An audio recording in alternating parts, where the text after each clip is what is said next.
सभी भक्तों को मेरा प्रणाम। आपके हृदय में विराजमान प्रभु को भी मैं हृदय से प्रणाम करता हूँ। हम चर्चा कर रहे थे महामंडलेश्वर जी के साथ। गायत्री मंत्र, उनके अक्षर, उनके देवता, उस गायत्री मंत्र की शक्ति और शक्ति का अपने आप में जीवन में कैसे प्रभाव पड़ता है। महाराज जी प्रणाम करता हूँ आपको। महाराज जी बहुत अच्छी चर्चा कर रहे थे और उससे आप एक विस्तार से समझा रहे थे कि जो नालायक है वो भी लायक कैसे बन सकता है इस मंत्र के माध्यम से। तो बताइए महाराज जी, क्या आप उस मंत्र की बात करें। देखिए, इसमें भारतीय संस्कृति का गायत्री मंत्र महामंत्र है, मूल मंत्र है। हम लोग चर्चा कर रहे थे 24 देवता और 24 बीज इस गायत्री मंत्र में। तो पहला अक्षर का देवता है ब्राह्मी, अब इसे हम ब्रह्मा जी भी कह सकते हैं।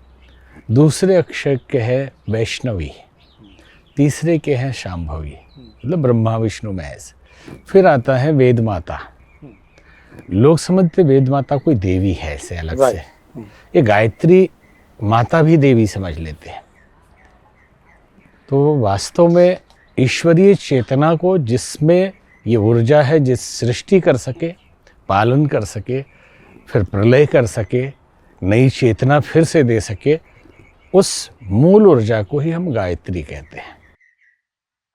अब हमारे शास्त्र कहते हैं कि अगर साकार उपासना करनी है तो ऊर्जा आपको आपके मनोभूमि के अनुसार रूप बनाकर प्रकट होगी। जिसके लिए कहा कि जाके हृदय भगति जस प्रीति प्रभुतः प्रकट सदाते ही रीति। जिसके हृदय में जैसी भक्ति, और नॉट ओनली डिवोशन, ये कह सकते इमेजिनेशन, राइट, कि जैसा भाव हम करेंगे कि ईश्वर ऐसा है हमारा, उसी रूप में वही ऊर्जा प्रकट होगी। इसलिए परमात्मा एक ही सभी देवताओं के रूप में भक्त के सामने अलग अलग रूप में प्रकट होते हैं। तो गायत्री माता भी हम बोल सकते हैं, इसलिए आर्य समाजी माता नहीं कहते, मंत्र कहते हैं। राइट। जैसे एक प्रयोग किया जाता है, एक गाना है कि तेरा महान तेज है पालन कर रही है तू, गायत्री परिवार ये गाते हैं। सृष्टि के वस्तु वस्तु में हो रही है विद्यमान, और आर्य समाज का पुराना गाना है ये, जिसमें वो कहते हैं तेरा महान तेज है पालन कर रहा है तू। तो माता है कि पिता है, बड़ा कन्फ्यूजन हो जाएगा। वो ईश्वर है, वो ऊर्जा है, वो परम शक्ति है। और शक्ति शब्द से हम समझते हैं स्त्रीलिंग, देवी सामने नजर आती है, लेकिन शक्ति हिंदी है और ऊर्जा का पर्यायवाची है, एनर्जी का, पावर का। पावर को हम शक्ति कहते हैं जी, जी। और हमारे यहाँ हिंदी में स्त्रीलिंग शब्द है, इसलिए मान लेते हैं कि देवी है। यहाँ ब्राह्मी, वैष्णवी, शांभवी, 3 अक्षर के 3 बीज और 3 देवता, उसका फल तीनों का अलग अलग। फिर है वेद माता, देव माता, विश्व माता। वेद लोग समझते हैं कि ऋग्वेद, सामवेद, यजुर्वेद, ये अथर्ववेद, ये वेद है। ये वेद का संग्रह है, इसको संहिता कहते हैं। तो वेद क्या है जिसका संग्रह किया? वेद ज्ञान है, ज्ञान को ही हम वेद कहते हैं। और तो वेदों की जननी, मतलब ज्ञान को उत्पन्न करने वाली, साधक को बहुत पढ़ने की जरूरत नहीं पड़ती। पढ़ाई की जाती है समाज को समझाने के लिए, केवल उदाहरण देने के लिए। ज्ञान भीतर से प्रकट होता है। इसलिए संत कबीर कहते थे, मसी कागज छुओ नहीं, कलम गहो नहीं हाथ। मैंने कभी कागज छुआ नहीं, कभी कलम हाथ में लिया नहीं, सारा ज्ञान प्रकट है। वेदमूर्ति पंडित श्री राम शर्माचार्य जी 5वीं कक्षा तक पढ़े थे, 4 वेदों का भाष्य किया, उपनिषद और सारे शास्त्रों का भाष्य किया। गुरु नानक देव, अनेक संतों को देखेंगे तो वेद प्रकट है अंदर से। तो ये वेद माता है, ये डिविनिटी को उत्पन्न करने वाली है, देव माता है। ये देवताओं की जननी है। भगवान राम, भगवान कृष्ण ने बचपन में जनेऊ संस्कार में दीक्षा जो लिया, उसमें गायत्री मंत्र ही उनको मिला। क्योंकि वैदिक काल से किसी भी व्यक्ति को द्विज करने के लिए गायत्री मंत्र की ही दीक्षा दी जाती थी। और कोई भी साधक, कोई भी ब्राह्मण, कोई साधु संध्या करता था त्रिकाल संध्या, और संध्या शब्द का अर्थ हम मान लेते हैं शाम का समय, लेकिन ये 3 बार संध्या होती है। जब रात्रि बीते और दिन आने वाला हो उस ब्रह्म मुहूर्त को भी हम संध्या कहते हैं। जब दोपहर हो वो भी संध्या है, और जब शाम हो वो भी संध्या है। लेकिन संध्या को मान लिया गया कि गायत्री मंत्र का जब आप जप करते हैं वो संध्या है, जो विधि है। तो सीधे पूछते हैं आपने संध्या किया या नहीं, तो कोई किसी देवता का मंत्र नहीं, सीधे गायत्री मंत्र। ये प्राचीन काल से हमारे आर्यों की परंपरा, आर्य मतलब श्रेष्ठ जनों की परंपरा, भारतीय संस्कृति की परंपरा रही है। उसके बाद इसमें सरस्वती, लक्ष्मी, काली, दुर्गा, भवानी, अन्नपूर्णा, प्राणाग्नि, कुंडलिनी, अजपा, रिद्धि, सिद्धि, पैश्वनी, मंदाकिनी, ऐसे 24 बीज के 24 देवता हैं। इसे साधारण भाषा में लोग समझ लें कि 24 तरह से ज़्यादा इच्छाएं हमारी होती नहीं, इससे ज़्यादा नहीं चाहिए। आप कितना भी कोशिश कर लें उस 24 के अंदर आ ही जाएंगे। तो ऋषियों ने ऐसा सामंजस्य किया इस मंत्र का कि जिसके उच्चारण मात्र से हमारे 24 केंद्र जो शरीर के अंदर में शक्ति केंद्र है वो जागृत हो। ब्रह्मांड में जो 24 शक्ति केंद्र है उससे रिलेशन बने, उससे संबंध बने, और उन शक्तियों को हम अर्जित कर पाएँ। क्योंकि साधना मार्ग में, मंत्रों के मार्ग में बहुत सारे मंत्र तंत्र हैं, और उनकी अपनी अलग विधियां और अलग शक्तियां हैं, और उनका अपना प्रभाव है। लेकिन सब में बहुत कुशल मार्गदर्शक की आवश्यकता पड़ती है, बहुत सावधानी की ज़रूरत पड़ती है, अन्यथा दुर्घटना हो सकती है। लेकिन गायत्री मंत्र एक ऐसा मंत्र है कि साधारण गुरु भी आपको बताया है उसने, और आपकी श्रद्धा है, सही विधि से कर रहे हैं तो तुरंत फल देने वाली है, और नुकसान इसमें कोई भी नहीं है। तो 24 अक्षर, 24 बीज मंत्र, 24 फल। क्योंकि जो लोक मान्यता है कि फल मिले, कुछ मिले तो करें। अभी मुंबई रोटरी क्लब में एक लेक्चर था हमारा, उन्होंने कहा law of attraction and Gayatri मंत्र सुनाइए, तो हमने सुनाया।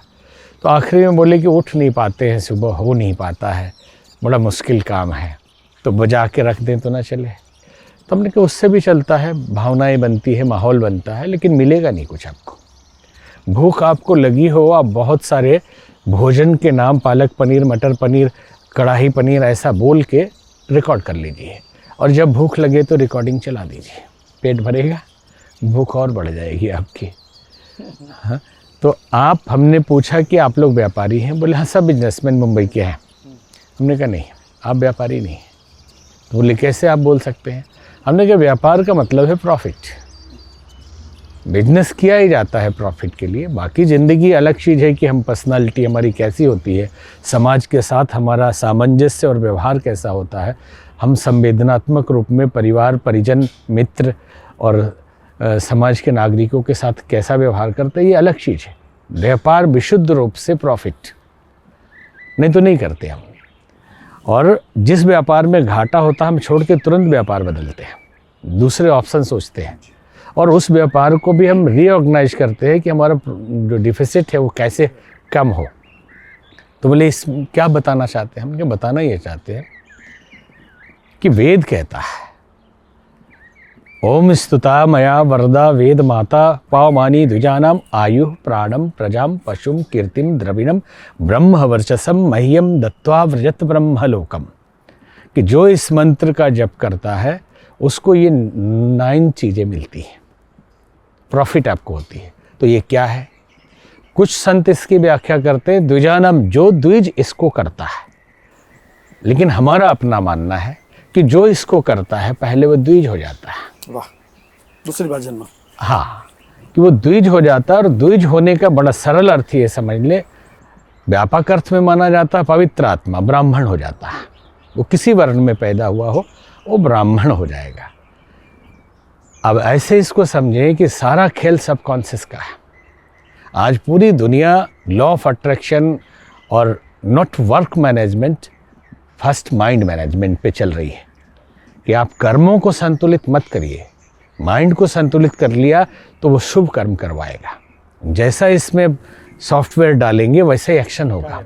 इसलिए हम हमेशा से अनुमान करते हैं और यही कहते हैं कि कर्म का फल नहीं मिलता,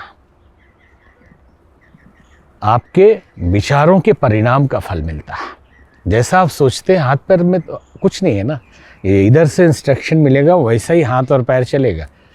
फिर कर्म का फल क्यों? यहाँ सोचा जो वहीं पे फल तैयार हो गया। तो ये विषय बड़ा है, उस पर चलेंगे हम। असली मुद्दे पे आते हैं जी। कि सब कॉन्शियस की ही हमारे बीमारियों का कारण है, हमारे दुख का कारण है, हमारे सफलता का कारण है, हमारे उन्नति का कारण है, हमारे विकास का कारण है, हमारे अवनति पतन का भी कारण हमारा सबकॉन्शियस ही है। तो क्यों ना इसको रिफॉर्मेट किया जाए। बीमारियां भी इसी से उत्पन्न होती है और हमारा स्वास्थ्य और हमारा सामर्थ्य, हमारा संकल्प, हमारा प्रभाव, ये भी सबकॉन्शियस से, अचेतन से ही, अवचेतन से ही उत्पन्न होता है। तो इसके लिए क्या उपाय है? तो उपाय एकमात्र है कि गायत्री मंत्र की इतनी ताकत है कि आपके सबकॉन्शियस को क्लीन करके, बुहार के, झाड़ू लगा के, पोछा लगा के एकदम पवित्र कर देता है। बीमारियां सारी भाग जाएंगी, बीमारियां भागेंगी। और अपने हिसाब से एक ऐसा मंत्र है कि आप साफ कर देने के बाद अब क्या करेंगे? पवित्रता ही तो अध्यात्म का मूल है।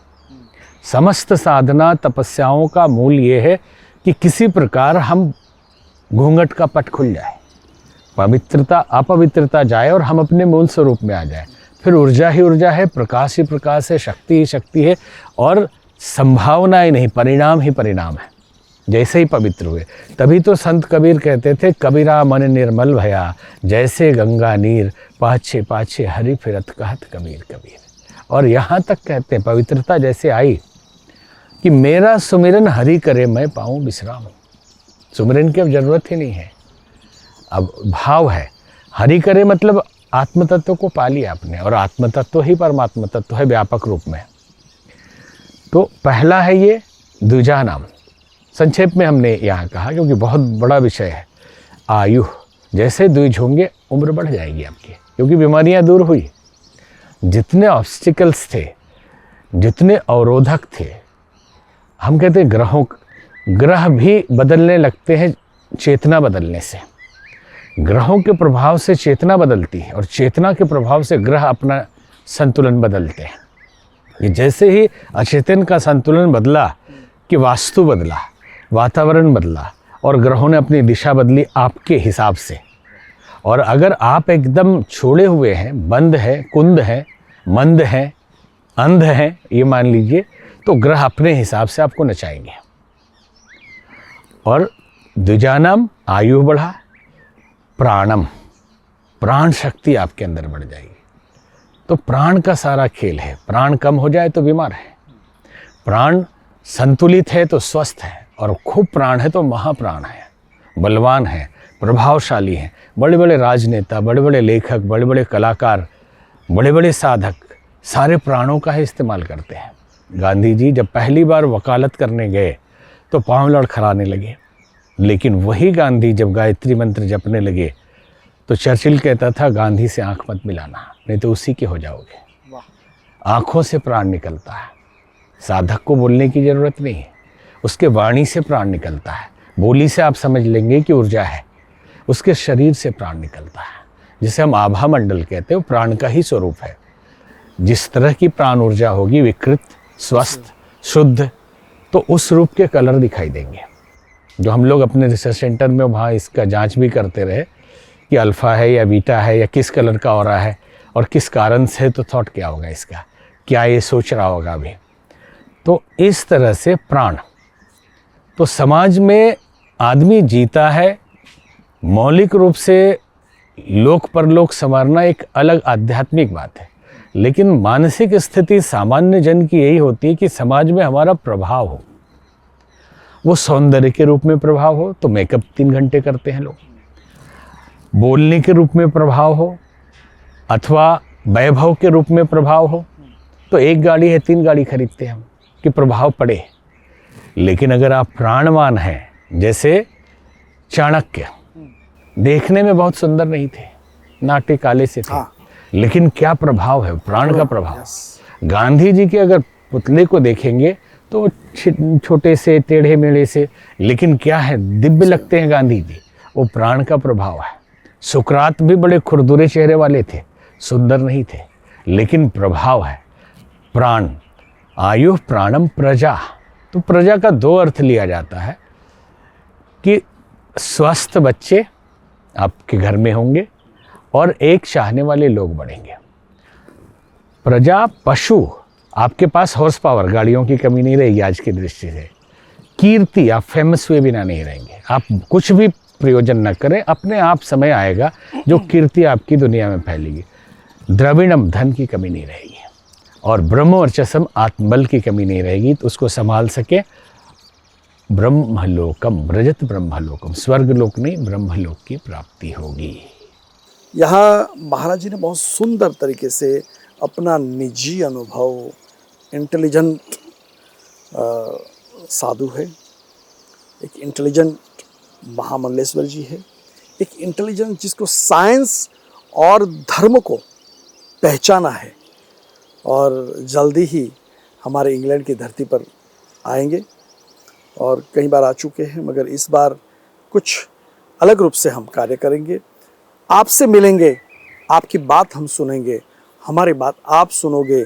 उस प्रभाव जीवन का जो है उसको और बढ़ाने के लिए वो मंत्र शक्ति की इस ज़रूरत कैसे पूर्ण कर सकते हैं, तो हम पुनः कहीं न कहीं आपके चैनल के माध्यम से आपके घर में बिना निमंत्रण हम पहुंच जाएंगे। ओम शांति शांति शांति।